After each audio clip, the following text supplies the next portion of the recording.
What's the message for the coming generation? Don't come. This is the end. Hello travel friends, ప్రకృతిని ప్రేమించే ప్రతి ఒక్కరూ ఒక్కసారైనా చూడాల్సిన ప్రదేశం అదేనండి మన మారేడుమిల్లి. ఇదెక్కడో లేదండి, ఆలోచిస్తున్నారా? మన విజయవాడకి 250 కిలోమీటర్స్ దూరంలో ఉంది. చుట్టూ పచ్చని అడవులు, చెవులకు వినిపించే పక్షుల కిలకిలలు, మనసును తాకే చల్లని గాలి, ప్రతి మలుపులోనూ ఒక కొత్త అందం. మారేడుమిల్లి అంటే కేవలం ఒక ట్రిప్ కాదు, ప్రకృతితో మనం మళ్ళీ కనెక్ట్ అయ్యే ఒక అందమైన అనుభూతి.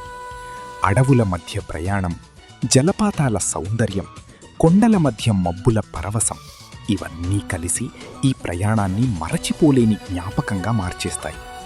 కొన్ని ప్రదేశాలు కెమెరాలో బావుంటాయి, కానీ మారేడుమిల్లి మనసులు.